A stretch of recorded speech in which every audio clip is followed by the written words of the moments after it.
Hello, welcome once again to Pale Blooms and Beyond. Thank you for joining us today. If you do like the programming you see here and the musicians and artists I visit with, please be sure and hit the like button and also subscribe to the channel. Stewart Brown is a Scottish musician who was a member of Dundee-based folk bands, the Lowland Folk Four and Lowland Folk.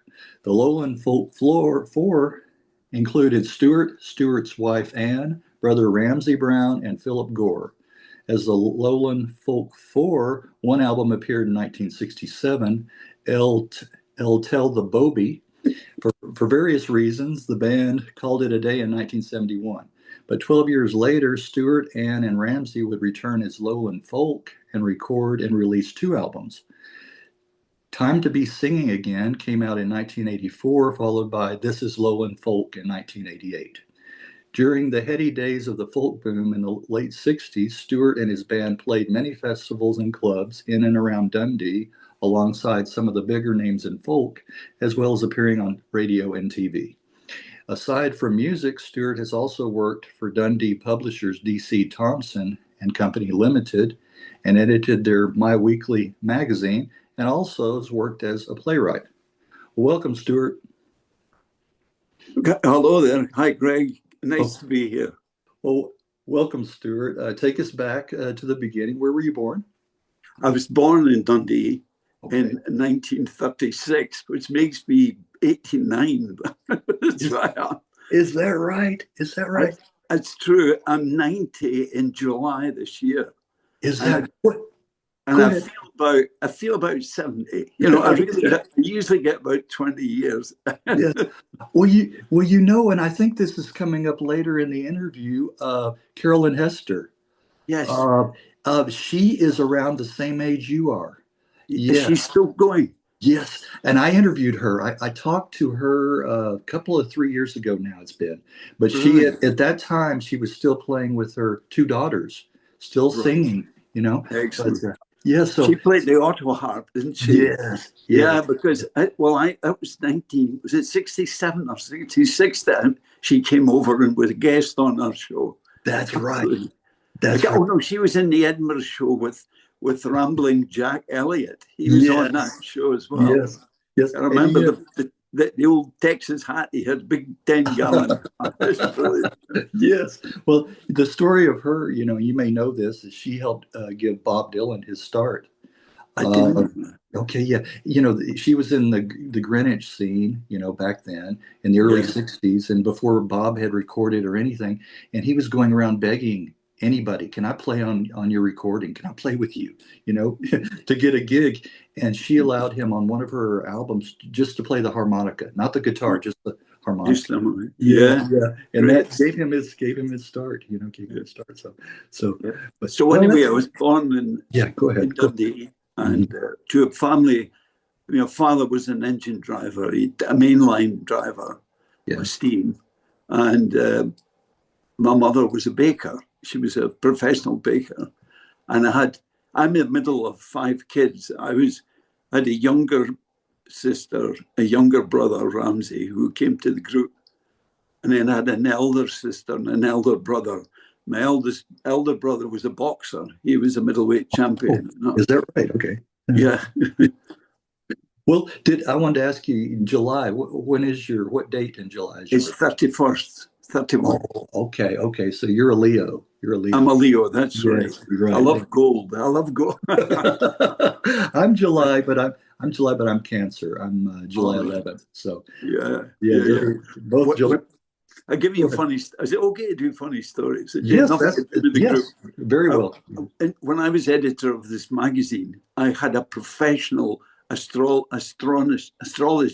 Is that astrologist? Yeah. And she used to do forecasts for us, but they weren't glibly written by one of the staff. They were properly done. And I went to meet her for the first time in London, and it was a big hotel, and she walked up to me and she just said, "Stewart?" I said, "Yeah." She says, "I didn't realize the Gemini influence would be so strong." Oh, is that right? And I said, "What does that mean?" She says, "Well, the sort of ready smile." And I went, "Oh, that's okay. I'll stop that." You'll settle for that. That's funny. My mother was a Gemini. Yeah. Oh, So okay. Yeah.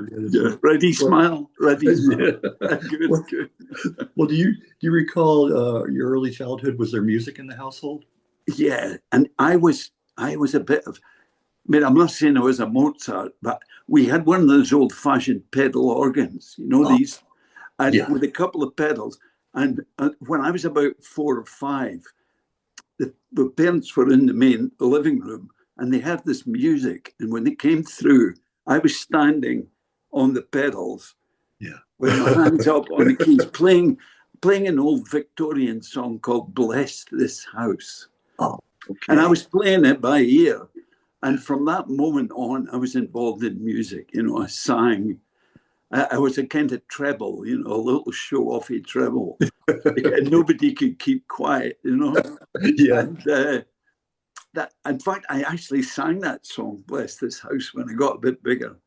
And so music was. My father was in a brass band. Oh, He was a cornet player for the Salvation Army, actually. oh, okay. Yeah, it's a good story. There's so many great stories that have nothing to do with the band. My grandfather, the Salvation Army came to where they lived in Fife in Dunfermline. And he went down to take the Mickey, and it turned him completely, and he became an absolute avid Salvationist. And he had 6 sons. My father was the youngest, and they all played in the band. And as they got older, they got the euphonium and then the trombone. And my father was cornet, and apparently he was a brilliant cornet player. So there was music in my family all the time. You know, all my ancestors. My other grandfather played mandolin and keyboard. Oh, okay. So you got that music gene was passed down. It was really strong in me, yeah. And I always was able to pick up an instrument, even a trumpet. I once picked up a trumpet. My Yeah. poor elder brother had no music, but Yeah. he was always buying instruments, and then he couldn't play them, and I would pick them up and play them and really drive him nuts. Even his Yeah. trumpet, he bought a B flat trumpet, and he couldn't get a note out of it. And Uh-huh. one day again, I was about 12 by this time, picked Yeah. it up and started working out how to play the scale on it and things. So that sickened him completely. He never sang to me again. Yeah, yeah. Well, you mentioning the Salvation Army. I just talked to a UK musician, John Dawson Reed. Do you know who John Dawson Reed is? No, Okay. the name. He had in the mid '70s. He had a song called what was it? A friend of mine is going blind. Do you remember that song? Never did. Okay, and a beautiful track. Anyway, on one of his albums, he had a song called Sally Alley Sunday, and it's about the Salvation Army. Oh, I'll take That, a note of that. Do you that mind was if I take a note? Sally Alley, because we yeah, called them Sally Alley. Sally Alley. That was the nickname for the Salvation Army. Sally Alley Sunday. Sunday. Yeah, Excellent. yeah. So, but anyway, I just thought of that. But back to what we were talking about. So you had that musical gene. Uh, well, can you recall was the what was the first instrument that you learned to play? First, well, it was this harmonium Oh, thing. okay, okay. I played that for a while, and then there was a bit of a hiatus then until I was in the RAF. I went into the national service at 18, and a guy in the billet beside me had a guitar, and he let me play it from time to time. So when I came back into Civvy Street, as we call it, you know, I bought myself a guitar, and I began to learn classical guitar. But Okay. more or less by ear, you know, I did a few lessons, but most of my music has been by ear and instinct. Okay. Yeah. Okay. Can you recall, were you buying, or were your parents getting singles or albums? Can you recall any of Oh yeah. The music in the house was in Britain. We had two really big request programs. One was called Family Favorites, Okay. which was a Sunday lunchtime program, and we always listened to it. And it was for the forces at that time. It was all the forces in Germany and in Europe, the British forces, and all the loved ones. And it was all the pops of the day. And it was things like my father was into Nat King Cole and Oh, And he loved Nat King Cole and Sinatra and people like that. But my mother was into more classical. She was into opera and everything. So she got me interested in Puccini and all the great opera writers, and Paul Robeson. That was one of her favourites. Fantastic. I think one of the greatest voices ever. Yes. So I still am a big fan of Paul Robeson. Oh yeah, and what a political activist too he was. Oh, he was a gargantuan figure, for all the right reasons. Yes. Right. Well, can you remember one of the first live concerts that you attended that you went to? Let me think now. I'm trying to think. I can't think of one. No. Okay. I tell you what.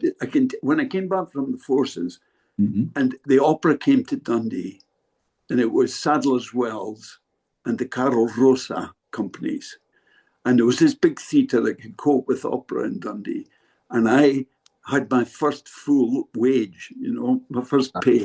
Yes. So I went down and I bought tickets for me and my mother. And I took her to see, and I remember it was, Your Tiny Hand is Frozen. What was the opera again? La Boheme. Oh, okay. And my mother, she'd never been to live opera.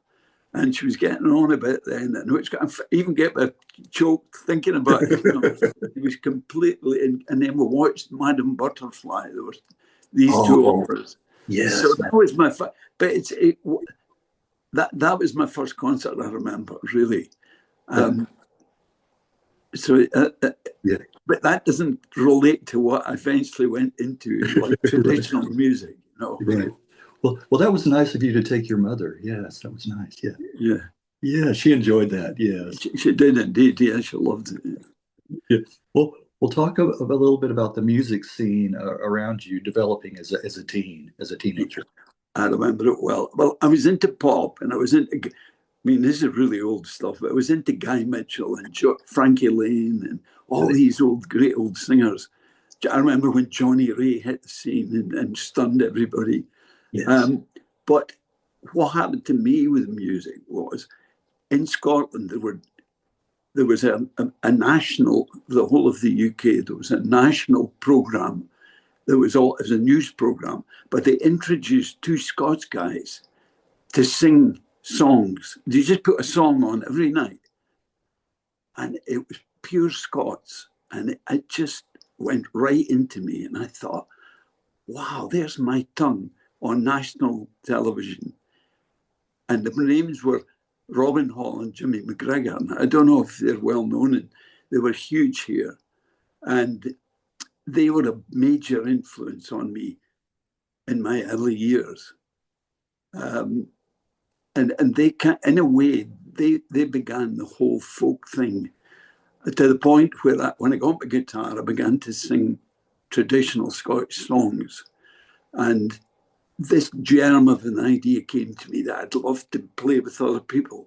I'd like to get maybe a mandolin player and a female singer to harmonise and all that stuff.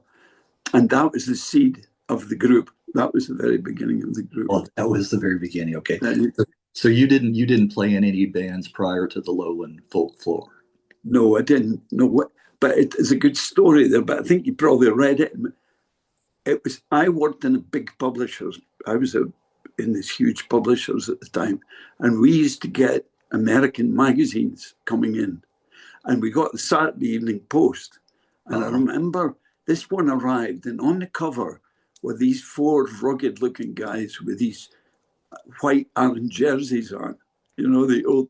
And I looked, and it said, causing a sensation, the Clancy Brothers, and I thought, I wonder what they sound like, So I went on and I started searching for them, and I found an album, put it on, and that blew me away.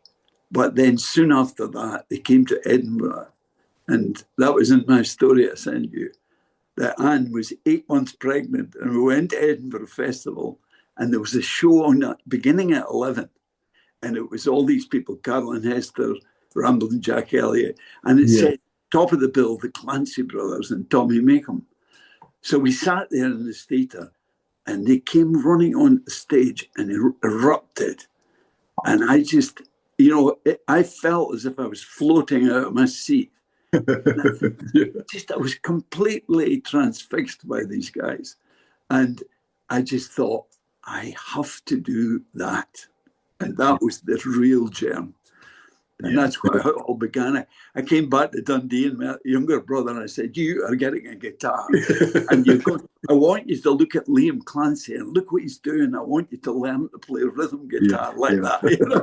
Because I could play all the fingerstyle stuff, and classical stuff. And so that was how the group really got going. You were hooked after seeing the Clancy brothers. It just blew me away completely. Wow. Well, how inspirational was BBC Scotland's TV show Hootenanny? Oh, it was. I mean, everybody came on Hootenanny. The Dubliners came on. The wonderful story about the Dubliners. There was the Dubliners? Yes. They're well known in America. And, there was a group here who were really big called the Corries. Oh, right. Corries, and they were on this show. And W. Gordon Smith was the producer, and we got to know him eventually. And he told a wonderful story. He said that the Dubliners, when they came over, were as rough as a bear's ass. They were really rough. And they had this system where the Corries were doing a song, and the Dubliners were waiting to go on. And he kept interrupting. But he'd say, hold on, lads, when you do that intro, do such, and one of the Dubliners went over and said, so you leave the boys alone to sing. And he said that was to the director of the program. He thought he was just interrupting them. Yeah. Let the boys sing. Right. So that was a funny story about Hootenanny. But I think it was every Wednesday evening.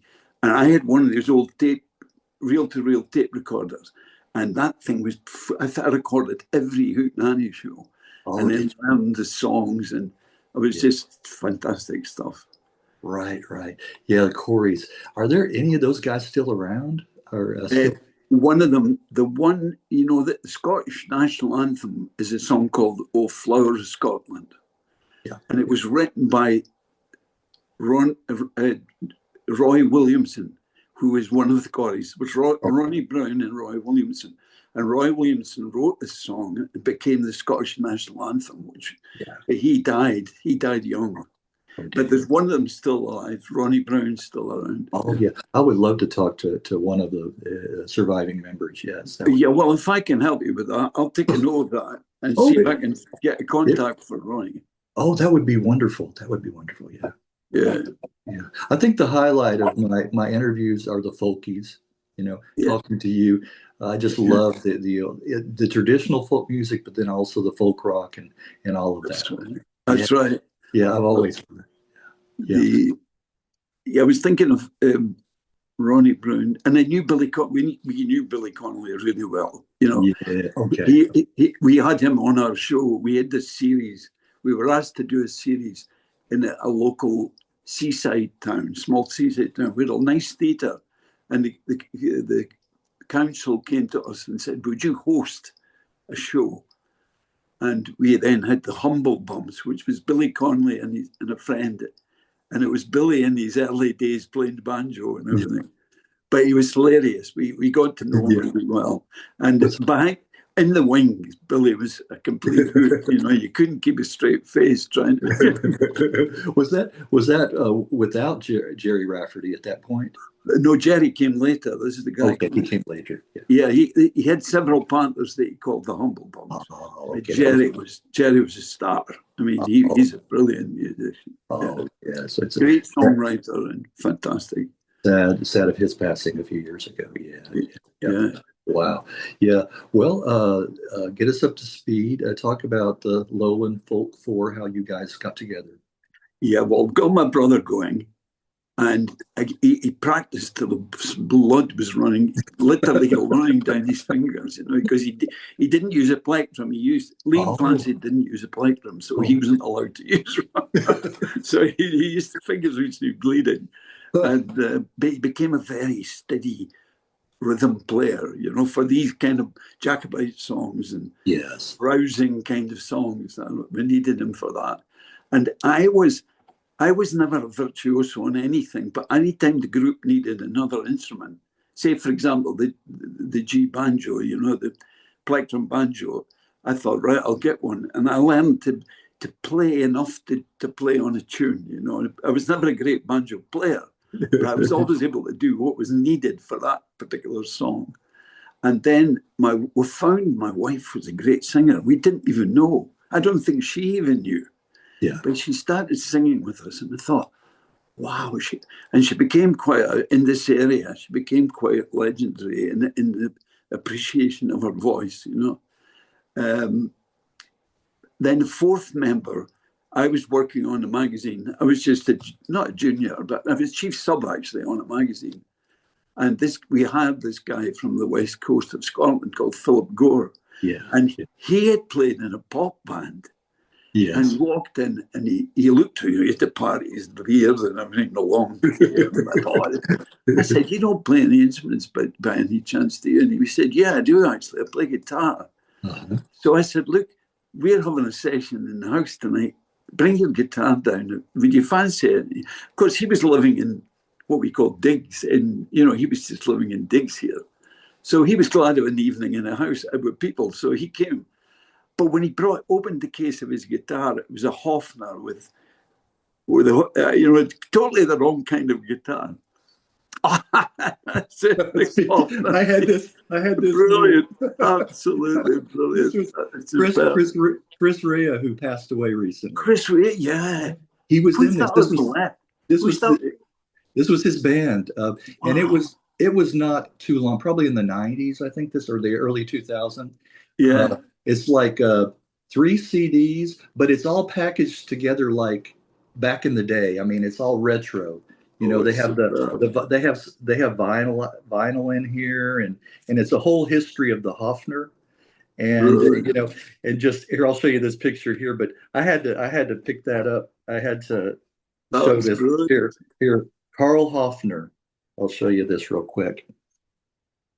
Some of the guitars. There we go. Yeah, so I had this nearby. When I saw that Hofner, well, he has the F holes. He had the F holes and everything. Yeah, and I said to him, he saw my face. He saw the disappointment in my face, and he said, "What's the problem?" I said, "You'll have to get an acoustic guitar. You know." So he did. He went and he got right away. Bought one. Did he? And he took to it like and then we got him a mandolin. Oh, okay. He became a great mandolin player. You know, really good. Yeah. And then he turned out to be a good singer. Yeah. So we got, and our voices, my brother and I had a family sound, a bit like Everly Brothers. Right, yeah. You had that simple, when you heard us separately, we didn't sound the same. But when you put the two voices together, there was a sound. And then Philip came in with a lighter voice and harmonized.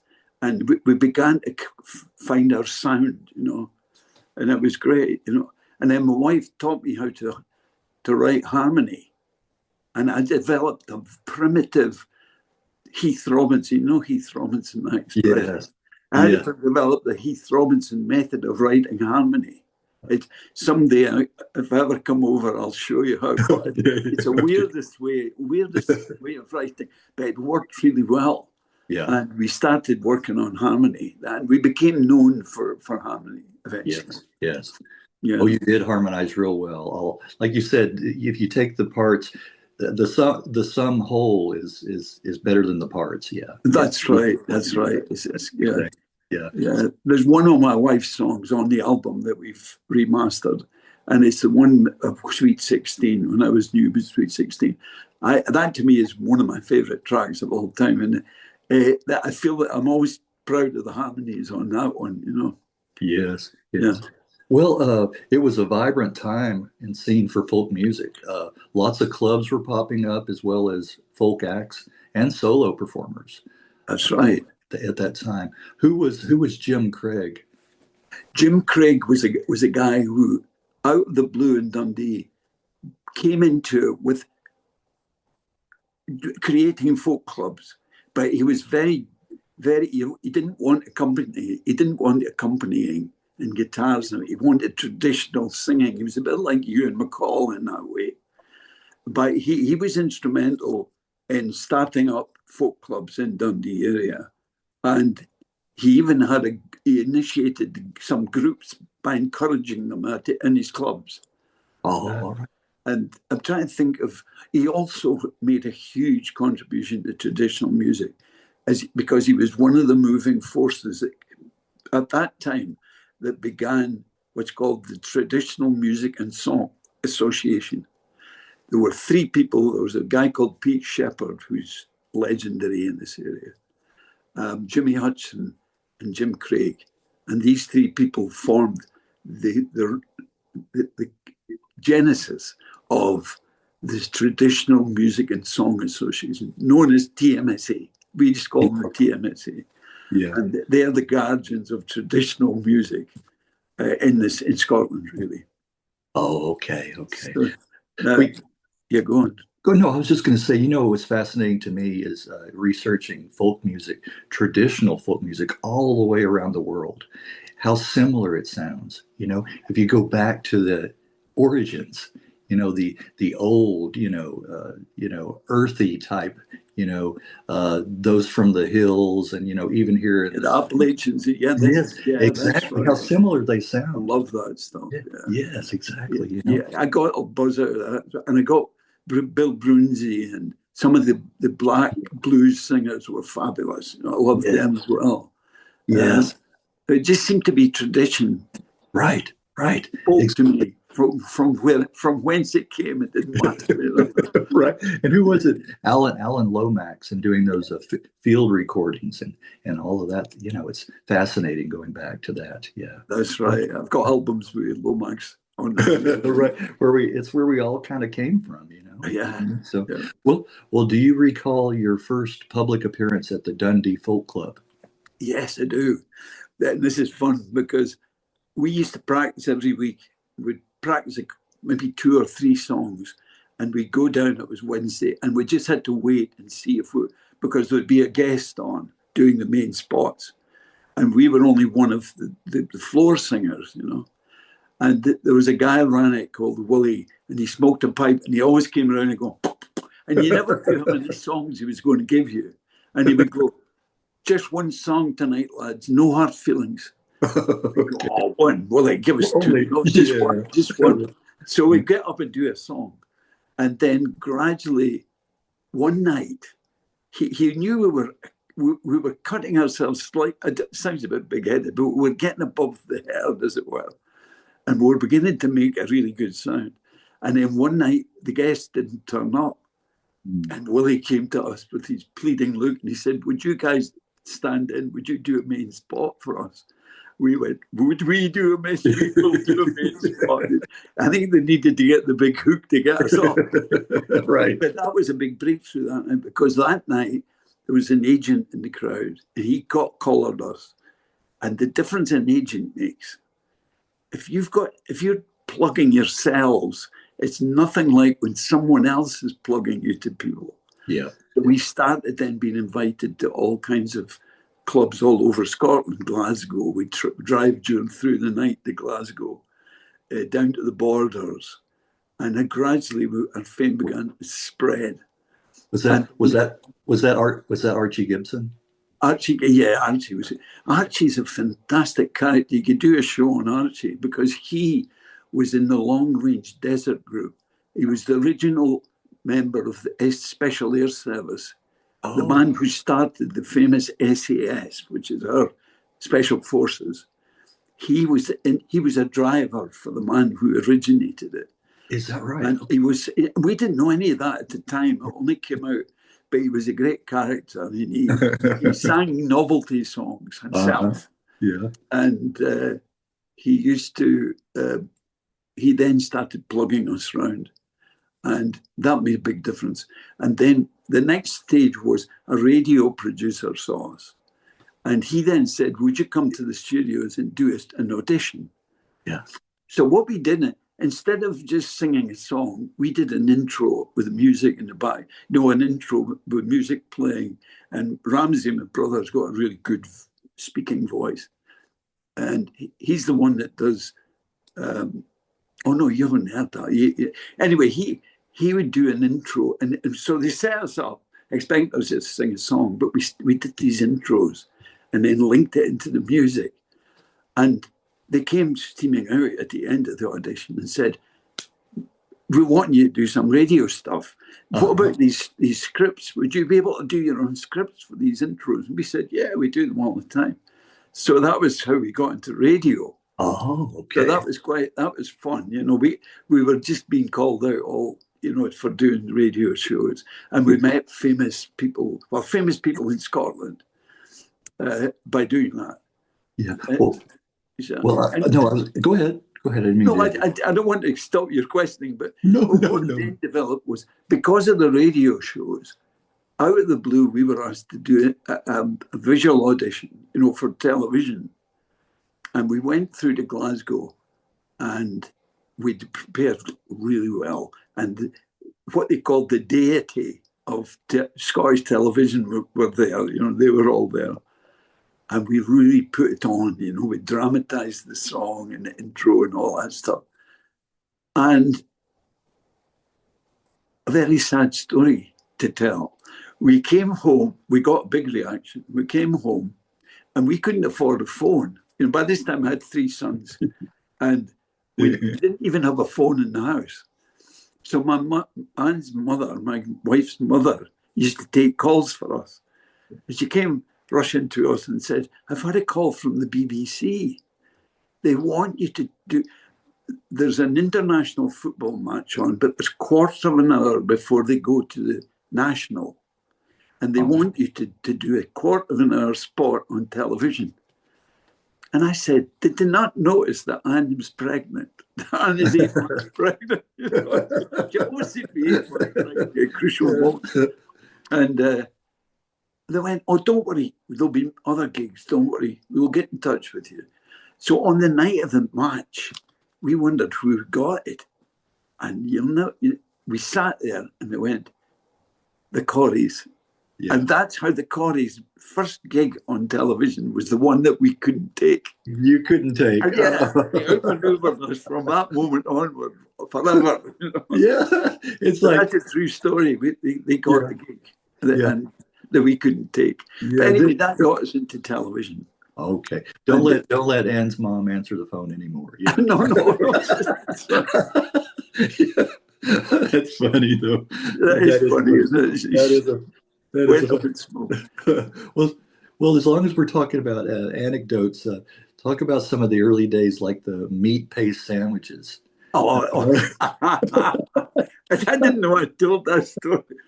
There was a new town. You know, when something's create a new town in a certain area, they'd created a place quite into Fife, which is over the river from us. And there was this big hotel, got in touch through our agent, wanted us to do a gig. So we went over there and we did 2 long spots for them. And then the manager came to us and said, what kind of sandwiches? And that was the story of this. And he came with these curly, you know, when sandwiches have been sitting for a while and they curl up at the end. Yes, yeah. Well, he brought this plate of stuff and I said to him, this isn't our fee. I hope you don't think this is our fee. But the fee at that time was about £5, which is about, I don't know what that is, it's about $8 or something was it for a gig, you know. That was the early days. But that was the story you're talking about. But yes. So many stories like that. Well, how about the one where you were booked to play on a paddle steamer, but the boat left you? Oh, yeah. Well, that was I really still today regret that. There was a wonderful paddle steamer called the Waverley, ran out of just down the coast from Glasgow, and the whole audience came on, maybe about 300 of an audience with a stage. And all the best groups were invited to do this gig. And we were invited and we got lost on the way. And I remember we were driving into the actual place at the time we should have been on. and the funnels of the boat were passing along the sheds, as it was sailing away. Yeah. And we stupidly drove all the way down the coast, thinking that if we could hail them in, they would come ashore and get us. Right. Get you. Further down the coast. And there was a skipper there on his boat, and I said, "Have you got radio on now?" He says, "Yeah." I said, "Could you call the skipper of the Waverley and tell them He went, "Are you joking?" He says, "I know the skipper of the Waverley. He's not coming ashore for you." So we saw it sailing into the sunset. I'd forgotten that one again. There's the saying, you missed your boat, right? Yeah. That's exactly right. Exactly. Right. Well, speaking of radio, what was the subject matter of the tape that you submitted to BBC Radio in 1960? Here, the history of Dundee, and I'm not going to go into it in a long-winded way, but the main elements of it were the whaling.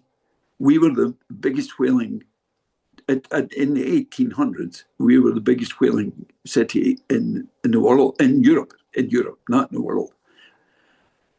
There was also the jute and the spinning and the weaving and all the traditions and songs.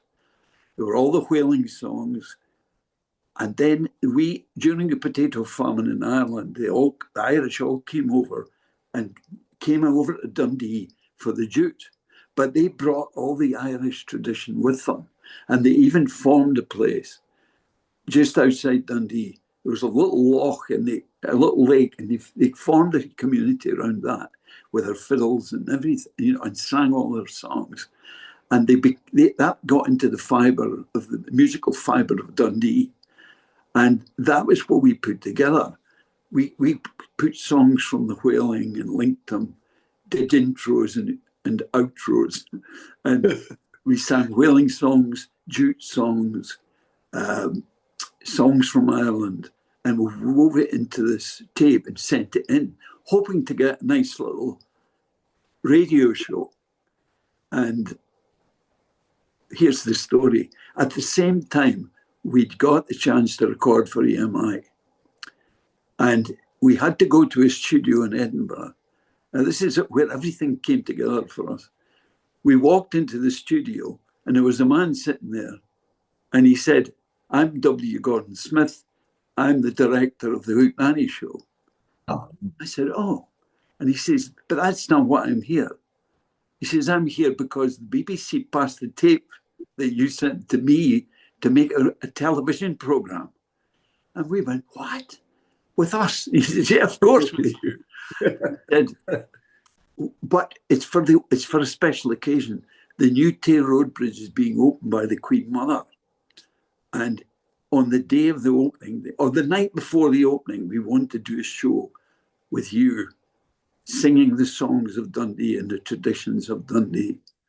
And I'm going to script it, and we're going to work together. And that was a huge breakthrough for us, Oh, yeah. It's just fantastic. But we don't have a recording of that show. You don't? No. The only thing we have are photographs of the screen. But there's a great story. Maybe I should let you ask the question. No. There's a great story there, because when we were rehearsing, Gordon Smith, the director, said, "Look, do you know of an actor with a good Dundee background where they could do the Dundee accent?" And I said, yeah, there's a young guy called Brian Cox. Is it true? He was only in his 20s. And I said, yeah, he's a young one. And he's in Edinburgh at the moment. He's doing the Galileo, the Bertolt Brecht's play Galileo, in Edinburgh. And he went, "Oh, that's great. We'll get him." So Brian came into the studio, and he'd been so keen to learn Shakespeare.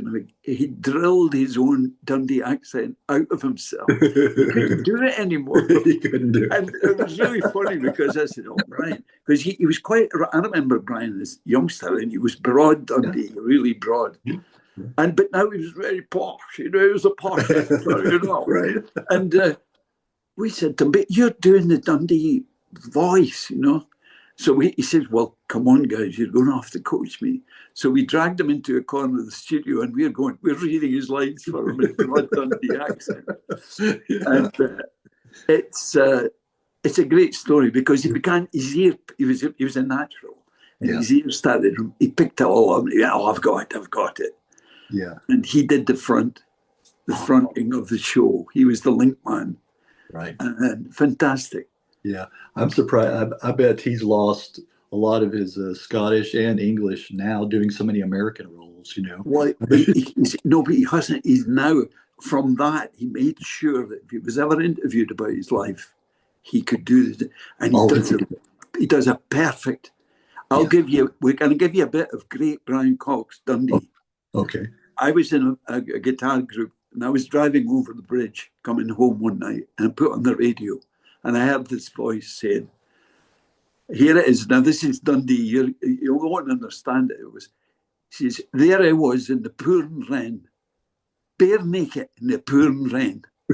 And I said, I didn't know that voice. That's Brian Cox. He was telling the story when he did Shakespeare in the Park. There I was, bare naked in the pouring rain. I came out. There I was, bare naked in the pouring rain. That's what it sounds like. What a story. Yeah. But another good story was I hadn't seen Brian for years and years and years. And I just one day thought, I wonder if I could get him on Facebook. So I went into Facebook and found him on Messenger. So what I did was I got these photographs and scanned them in with him, pictures of him and us and everything. I sent them to him. And he was absolutely over the moon. He said, I thought I dreamed that program. He says, nobody has ever talked to me about that program that we did. Yeah. He says, I've never heard it mentioned anywhere.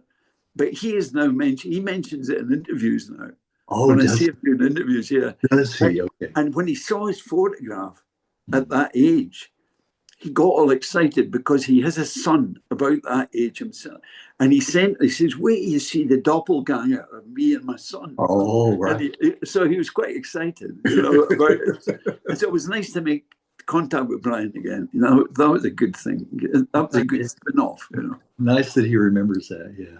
So his son is a spitting image of him. Yeah. Wow. Well, I noticed that it looks like the sun's going down. It's getting darker there. When had talks began with the Waverley label about a potential album? Oh, that was in 1966. But there's always a story. I've always got things that happen. What happened was we had a lot of fans that were looking for an album. But when I say a lot, I'm not talking about millions. I'm talking about hundreds, But Dundee was full of people saying, when are you going to get an album? Yeah. So we brought out our album, and it came out at the exact same time as Sgt. Pepper, the Beatles. Now, they were obviously rampant at the time. Yes. And we went through, recorded our album, and they sent it down to EMI in London. And there's another little spin-off story because the Seekers had just stopped singing. And we were told, we were considered, when they had we did songs like 10,000 Miles, So, yes.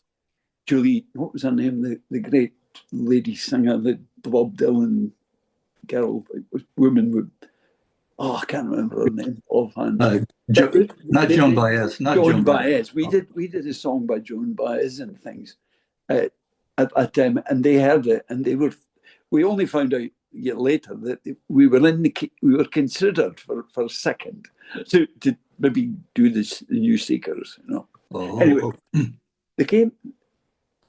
Let me get this right now. Yeah, the album was launched, and after about 3 months, we got this frantic phone call from EMI saying, have you got another album ready? I said, well, not quite, but we won't take long. Yeah. They said, we'll start rehearsing because we want to get another one. You're going really well. Yeah. And then, so we started working on the album. And then after about another 3 months, they came on and said, by the way, calm down. There's no rush. Oh. He says, it was just that initial, all these people that were waiting for an album had gone out and bought it. Yeah, yeah. I always tell people from the stage, I tell the story and I say, so for about 3 weeks, we outsold the Beatles. Outsold Sergeant Pepper. Right. Sometimes even say for half an hour. So, right. Yeah. Well, between sessions, you got booked for radio shows as well as the final series of Hootenanny. Yes, that's right. That's right. It was the last series, and that was our dream. We thought we'd love to be on Hootenanny, and we got the call, and it was joyful.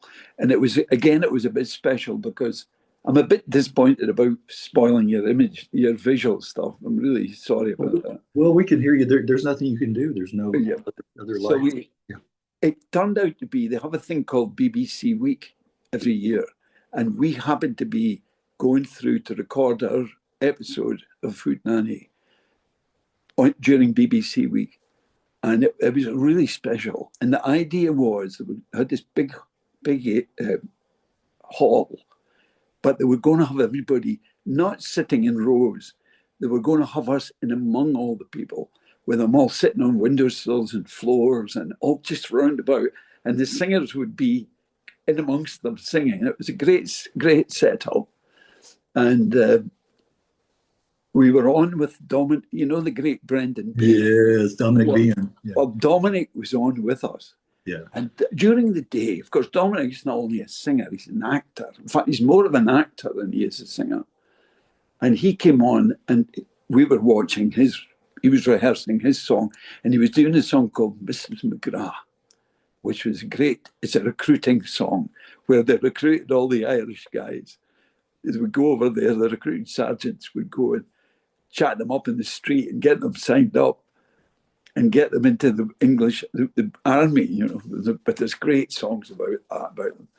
Anyway, Dominic sang this wonderful song. But we then had a break, we'd all rehearsed, and the director said, right, guys, now just go and relax. You've been busy all morning. Just go and relax. We'll come back in an hour, have something to eat, and we'll do the take. So we went in different directions. But we just hung around because we were so keen to get right. We were practicing. And anyway, Dominic disappeared. And eventually we all gathered. And the next thing I heard was this guy, Gordon Smith, the director, going, has anybody seen Dominic? Has anybody seen Dominic? And we're all, Dominic says, we're going to wait to start the take. And I looked, and sitting on the floor among all the crowd, like a little gremlin, was Dominic. And he'd gone to the pub and he'd met a bunch of vagrant kind of guys with, these woolly hats on and everything. Yeah. And he was sitting with them. He'd invited them all back for the take, and he'd had a few. And sadly, his delivery wasn't as good as it had been all day when he was sober. But it was still fantastic, So that's my Dominic Baines. He had a disappearing act there, yeah. He did a disappearing act, but he appeared in time to do his take on the show. So back in time. Well, how about memories about playing live on stage at the Golden Thistle Award ceremony? Oh God, yeah, that was a weird thing. I got a message from. We did this. I told you we did a television audition. Yeah. Well, that went to the actual top table in the BBC. And he was planning, the guy who was responsible for doing the Golden Thistle Awards. And Otto Preminger, the great director, was being recognised for his contribution to cinema. And out of the blue, the phone rang. And by this time we had the phone rang, and he said, this guy from the BBC said, we want you to sing on the Golden Thistle Awards. So there's a 20-minute space, and we'd like you to live on stage.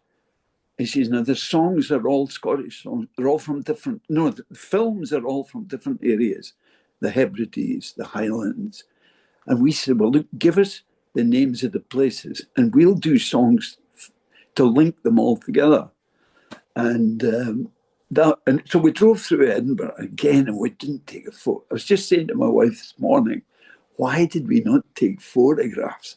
Right. We arrived in this huge cinema that was a real massive cinema,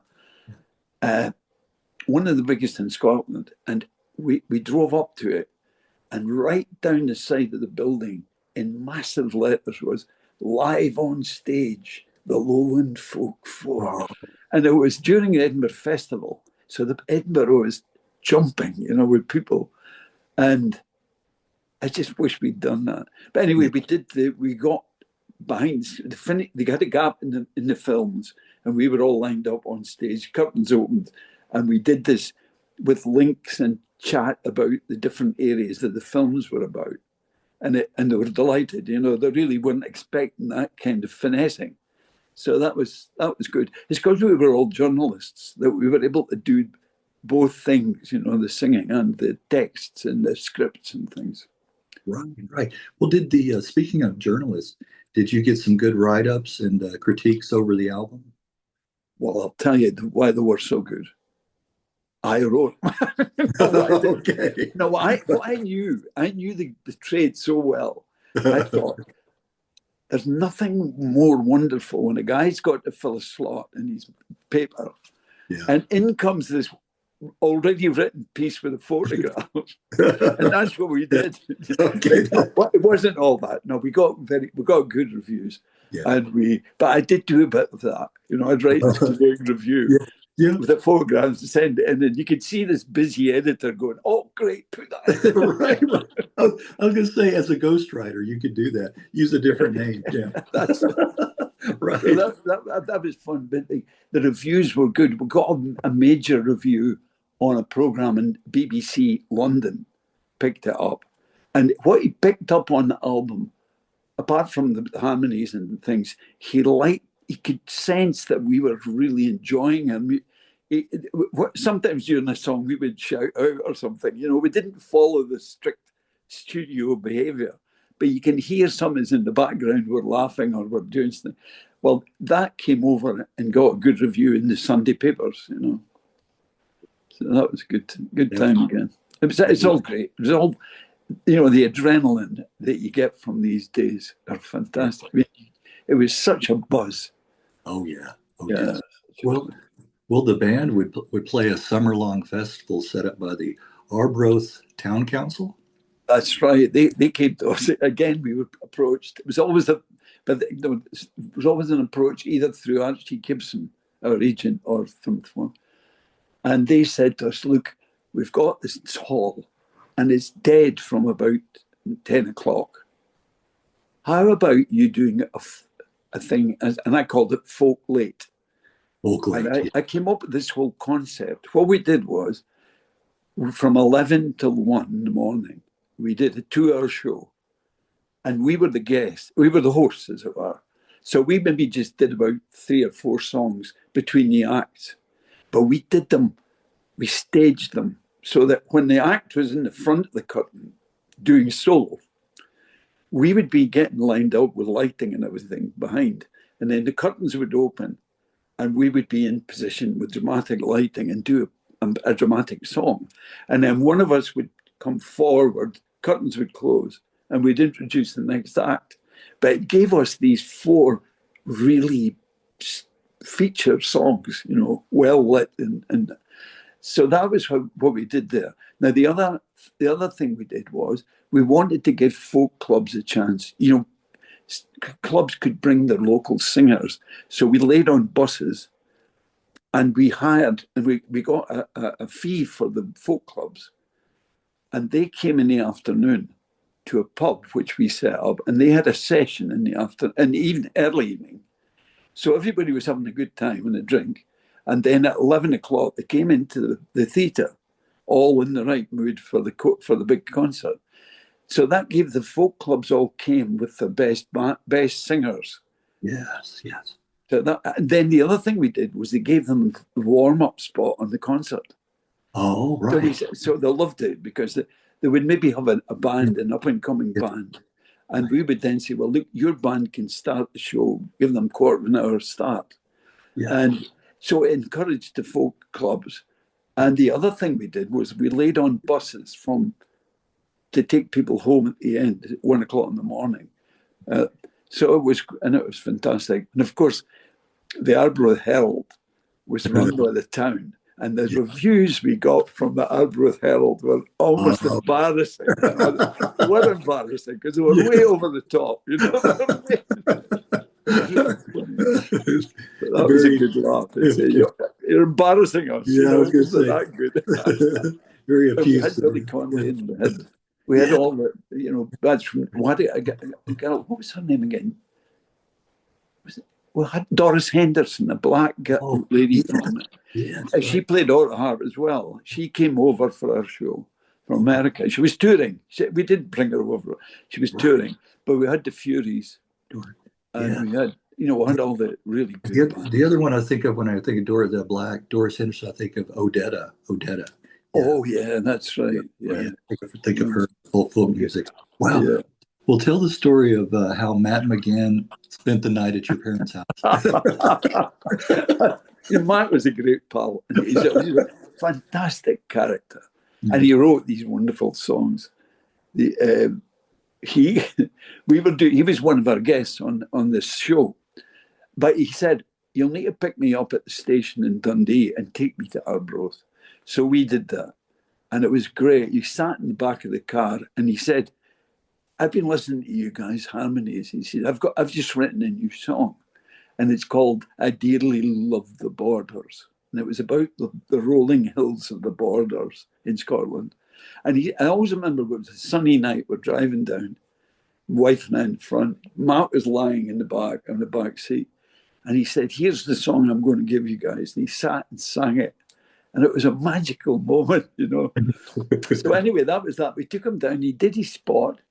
And then we drove him back to my mother's house. And we said, she'd set him, she knew the famous Matt again, and she was quite excited. So we left Matt there, and we had other things to do before we got back home. So we were dropping other people off. And eventually, I got back to the front. I came to my mother's, and I didn't have a key by this thing because I was married. I was married, Rang the bell. My mother came to the door. Absolute face like thunder. I said, "What's wrong?" She said, "This is a right one you've left me with today." And I said, "What's happened?" I said, "Has he been singing to you?" She says, "No." But it took me ages to find out that all he had done was he'd given her a little pat on the bottom. She was a very straight-laced lady. Yeah. Yeah. And my father was an engine driver, and I've seen her throwing guys out of the house when we were little. His pals would come up, and there was one guy who always told risque jokes. And I can remember, I was only about 8, but I knew what risque jokes were. I was sitting on the carpet playing, and this guy told a joke, and my mother just said to him, "You out." And she opened the door and said, "Out." Yeah, wow. And he walked. He said, "Are you serious, Jess?" He said, "I've never been more serious. Go." And that was the kind of woman. And Matt had got away with it. But that was it. And the other thing, she said, "And he smoked all your dad's fags."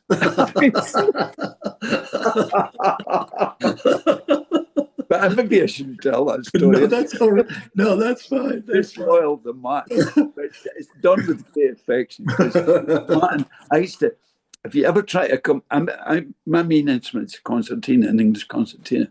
And I was at a concert of Matt's, and he went, "You sure you're coming up on the stage with me?" And I said, "But Matt, I haven't rehearsed. I don't know any." "You're fine.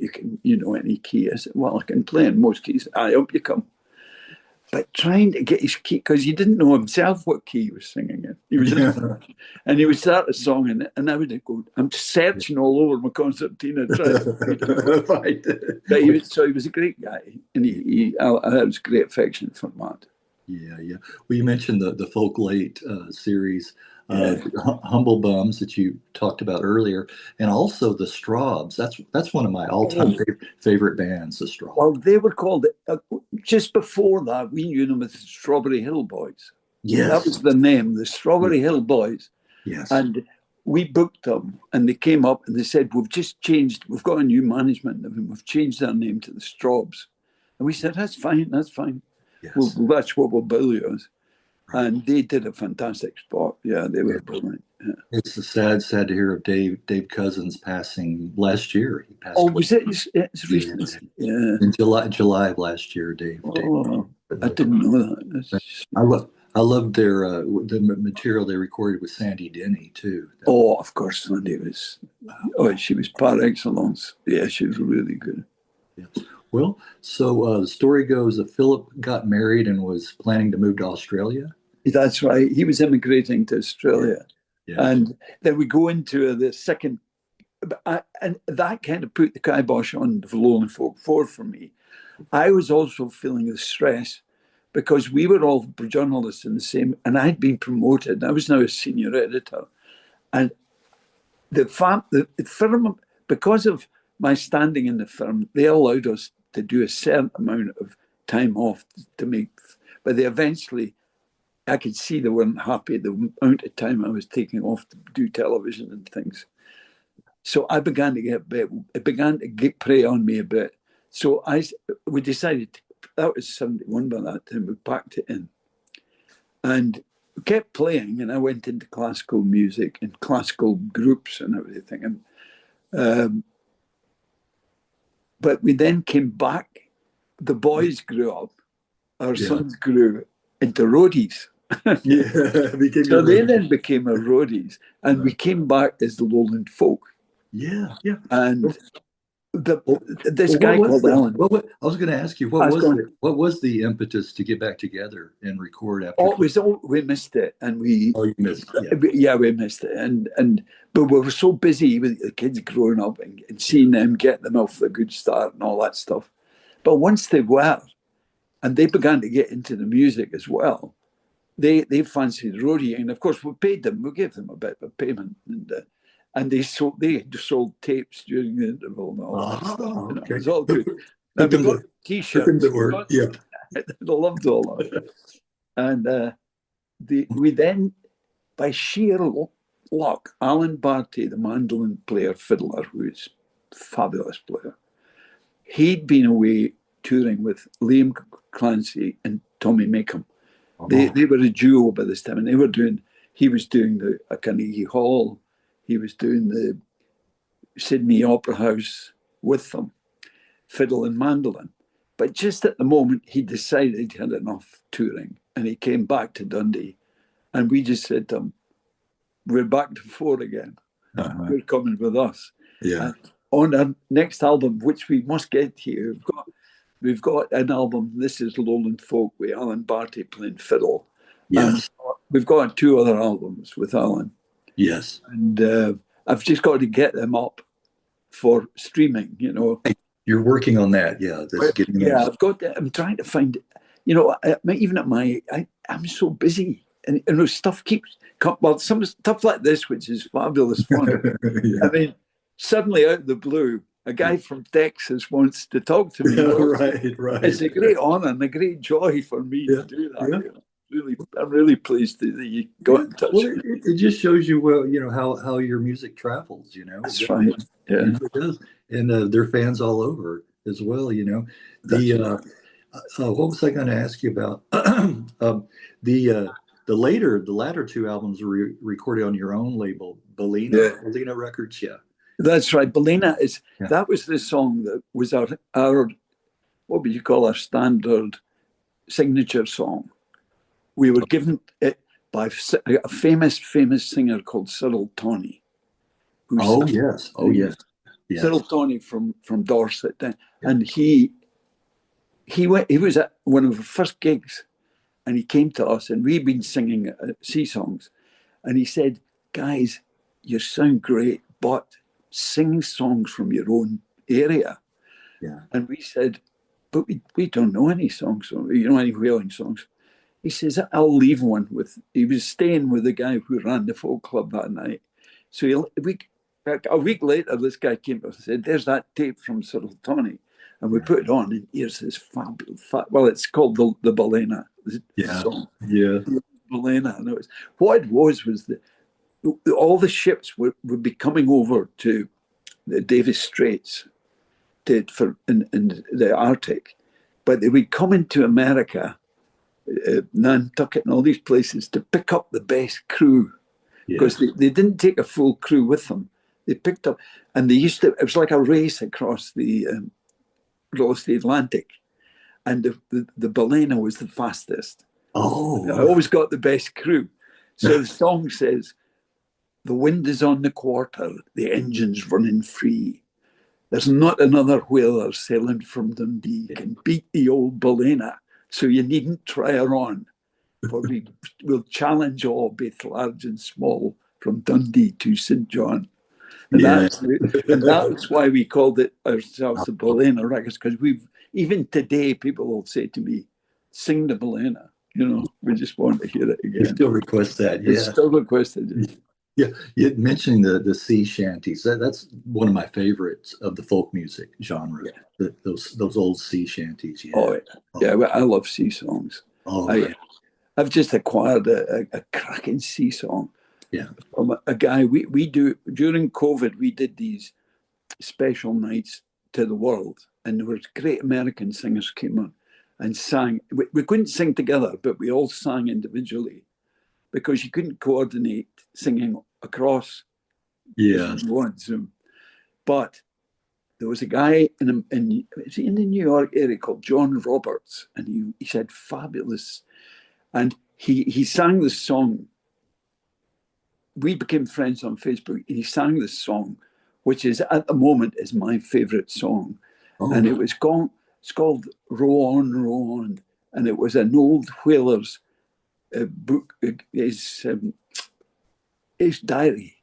They found this old whaler's diary, and he'd written this poem, and someone put music to it, and it's just a superb song. Someday I'll send you a recording of it. Yes, I look forward to that. It's an amazing song, because this old whaler has picked these random. It's not like a storyline. It's random verses that capture the things that were important to these guys who were away from home for months and sometimes a year at a time.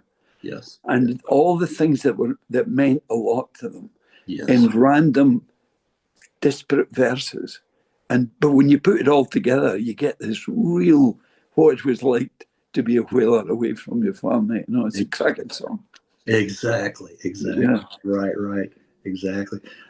I think that's why Herman Melville's novels are so popular too. Oh yeah, that's right. Yeah. The other thing I know you'd be interested in was when we came back as the Lowland Folk. I realised that I could write songs, so I started to write, and I started with a poem, and then I put music to it, and then gradually began to get more and more into it. And then when the old ship Discovery came back to Dundee, that was the ship that Scott went to the Antarctic and they lost their lives. They lost their lives in the Antarctic. Right. Yeah. Scott's son, Sir Peter Scott, is he's gone now as well. He was a famous naturalist. I don't mean he went about natural. Nature was his thing. He came up to Dundee, and I didn't know he had a copy of my album.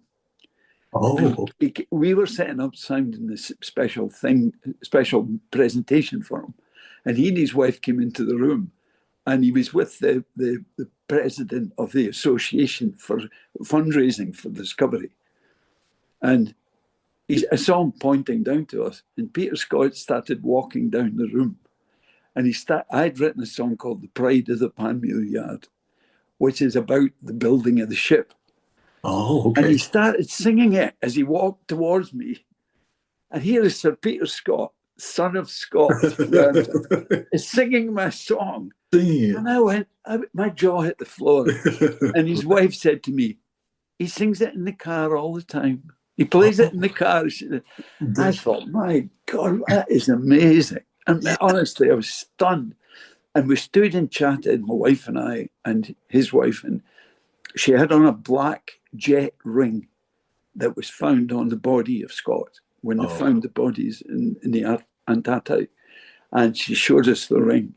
And as they were leaving, Scott turned to me and said, "Stewart, we must do something about the whale." Yeah. And I said, he says, write a song and make people realize how important they are to us. And I've said to him, I promise you I will. And I worked on it and worked on it and worked on it. And I only recorded it 2-3 years ago. Really? Okay. Yeah, and it's on YouTube now. It's called Whale Song Sounding, it's called. Okay. And you'll find it on. I'll send a link to it. Oh, do that. But it goes on. His daughter heard it, and she came on to me. She got her secretary to get in touch. She said, "Sure, Sir Peter painted this stunning painting of a breaching whale. How would you like to use that for your song?" Oh. I went, "What? Am I getting permission?" She said, "Yes." So I got in touch with Ocean Alliance, who are in, they're in Massachusetts. Yeah, they're just out of Massachusetts. And they had this wonderful recording of a humpback. And I got in touch with them and said, "Can I please have your permission to use the humpback in the recording?" So we've now got this song where my wife and I sing with the concertina and the keyboards. And this humpback whale introduces the song and then comes in at the end. So it's great. And everybody who heard it was the Ocean Alliance. Any royalties we get, we give to the Ocean Alliance. Oh, that's nice. Because one thing I do not want is I don't want any income. I mean that literally. Anything. The last thing I want to do is get involved with tax and all that stuff. So we're happy with our. No, I wouldn't either. Yeah. So we just give it to either Ocean Alliance or some worthy cause. Right. That's good. You get that. Yeah. Yes. So that was the story of the songwriting. There was the song about the whale. There were the 2 songs for Discovery, which are on. We've recorded them singing on board the ship, and there's a video of us doing that on YouTube, singing "The Pride with Premier Yacht" and Alan Barty's there. Oh, okay. Yeah. So would you like a link to that one as well? Yes, please. Yes. Yeah, I'll send you a link to that. We're on the prow of the ship. Yes. Live singing. Okay. And so I'll send you that. Yes, send me as many links as you like to. Yes. Yes. Well, I want to ask you about your sons. How many children do you have? We have three sons. And okay. One of them very, very musical, but none of them got interested in folk music. We've got 2 actually. The eldest boy went to play clarinet to 8th grade. He was playing for opera. So he had the dual clarinets, which a B flat and a C or something, and he played for opera and stuff. But he just suddenly stopped. He got married and just stopped. It's strange. But our middle son, only in the last 5-6 years, has become a karaoke king of Leeds down in England. Yeah, really? Is that right? He went, just to give you an example, we didn't even know he could sing. And he went the other night, he went to his pub, and very few people had come that wanted to sing. So he did an actual half-hour spot. Well, we were on holiday with him in January there, and he said, "Look, we're going to the karaoke." And I said, "Well, I've never heard you singing. I'd love to hear you singing." So we went to the karaoke, and Doug went up and said, "I'll sing 3 or 4 songs." And my God, he was quite emotional. I didn't know he could sing. Yeah. And the first song he did was a Ewan MacColl song called "Dirty Old Town." Yeah, I love that. You know that one, Dirty Old Town, Dirty Old Town.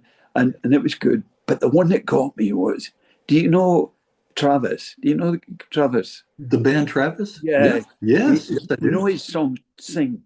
Yes, I love that. Yes. Another favorite.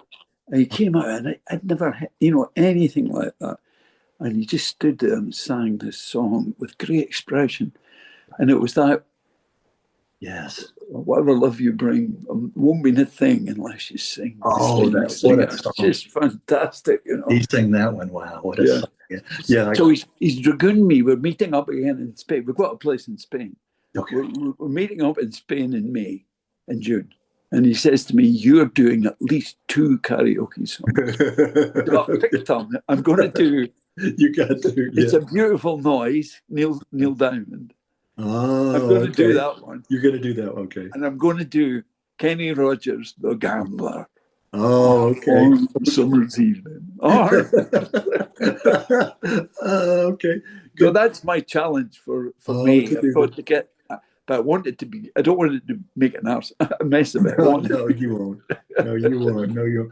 Oh, so do any of your sons like the early material? Yeah, they all do actually. They all they do like that. Yeah, they do, and they play it. They do play it. When I'm getting dark and dark, and it's really.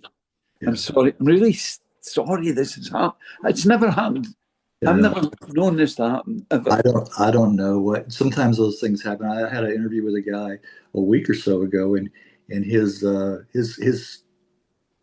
audio just went out completely, and we have to reschedule it sometimes. I don't know what. Bear with me a sec. Yeah. It's.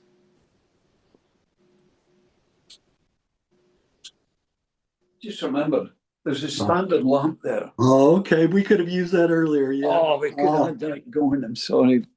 That's all right. It's okay. It's at least, yeah.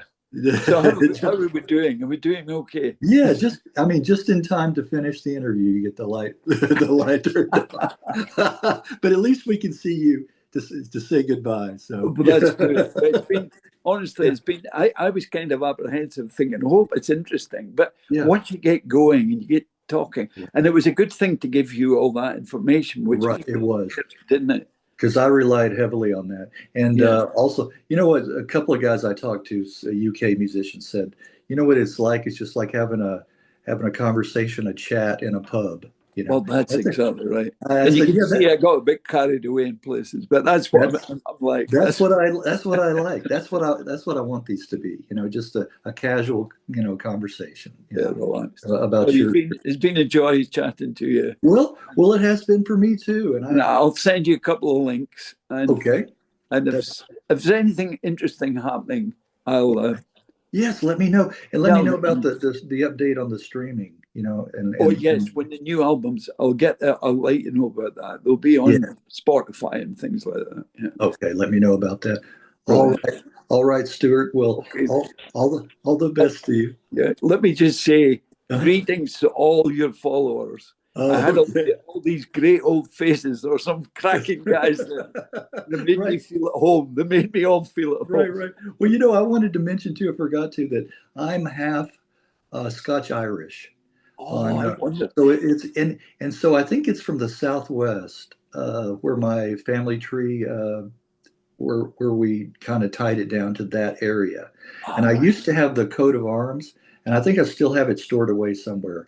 But but I need to do my tree again, But I think it's the southwest part of Scotland.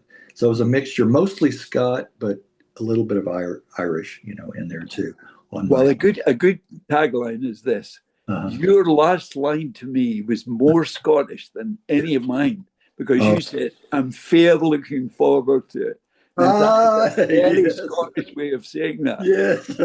I'm fair looking forward to it. It's like talking to Dad. There you go. I'm glad you picked up on that. Yes. Cheers. All right, then. Cheers. All the best. And all the best. I'll say bye for now, but not forever. Okay. Absolutely. Cheers, all man. Right. All right.